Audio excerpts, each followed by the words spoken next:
Magandang araw po sa inyong lahat. Ito na naman pong muli si Sigal Kayod Marino po.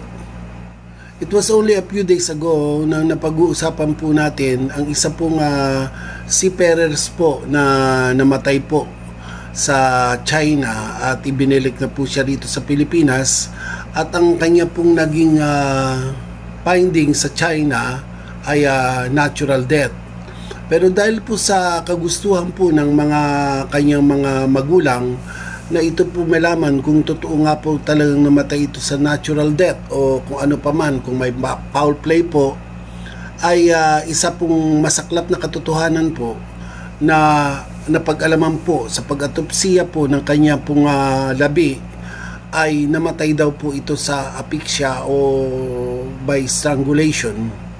So hindi po natin pag-iisipan po na may foul play dahil po may video daw po.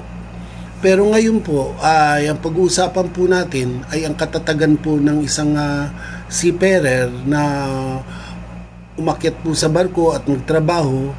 Kaya nga po nagkakaroon po tayo ng psychotest. Pero ang pagiging psychotest po ay nangangahulugan lang po yun at that time po na ikaw po ay minedical.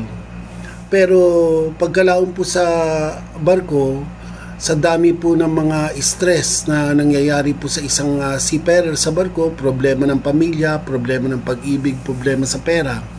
So iba't iba na po mga pumapasok po sa isipan ng isang tao. Kaya nga po kinakailangan pag maging matatag ka at talaga pong ang isip mo talaga ay kakayanin mong mag-isa, malayo talaga sa pamilya.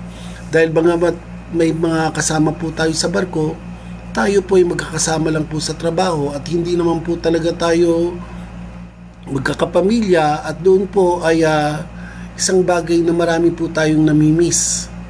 Kaya ito po ay isa pong pagpapaalala po sa mga seafarer po na kinakailangan na pong tayong maging handa mentally, physically. Kaya napakahirap po talaga po maging seafarer. Ngayon naman po ay madako naman po tayo sa pinag-uusapan po naman sa Senado ngayon, ay yung pong pagka-aproba po sa second reading po yata yun, ay tungkol po sa Magna Carta of Labor of Seafarer, na sana po ay hindi po naisama po ang escrow provision po doon, na nagnalayon po na kinakailangan pa po ng seafarer po ay maghintay ng 5, 10 hanggang kung ilang taon po hanggang matapos po yung kaso. So eto na po, kasi po ang nangyari po dun sa seafarer na yun ay nakipag-ayos daw po ang kanya pong agency na naglalayon po na bigyan po ang ama nila ng $10,000 at pipirma po siya sa quit claim. Pero nang ito po ay ibinahagi po sa isang programa po sa television po, ay napag-alaman po na ang findings po ng China ay siya pong valid, na ginamit po sa insurance para ito po ay makakuha ng pera sa principal. Kaya po ito ay meaning to say napakabait po ng China at pinalabas po na ito ay natural death. Pero sa autopsya po dito sa Pilipinas ay death from strangulation o asphyxia sa kakulangan po ng hangin sa katawan. So ang bayad po doon ay usually ay $50,000 po. At bawat pamilya po, kung may pamilya po ito, 1,000 po bawat isang bata.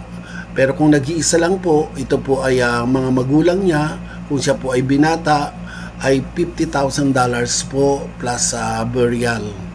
So ngayon po ay ito ay isang malaking katanungan po ngayon.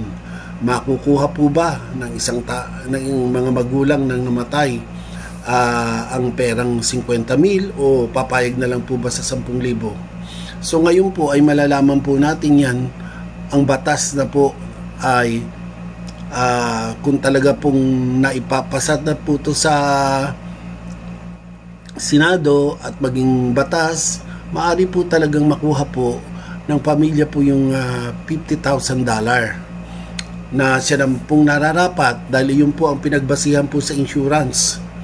So ngayon po ay tayo pong mga seafarer, sana po ay maging matatag po tayo.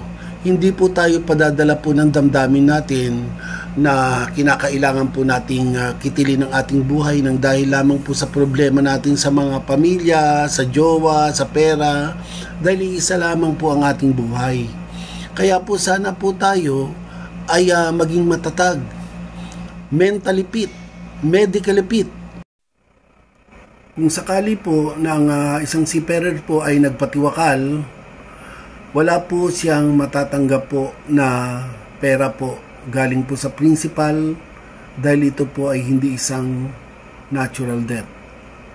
Nakakalungkot man pong isipin, pero dahil po sa kagagawan po ng seafarer na hindi niya po nakayanan po ang mga stress sa buhay o kung ano man pong problema niya, ay napakalungkot po. Wala ka na nga pong pera, namatay ka pa po. So sana po lahat po ng mga seafarer na nasa barko po ay wag po makakaisip po ng ganun, dahil ito po ay kasalanan po sa ating Panginoong Diyos.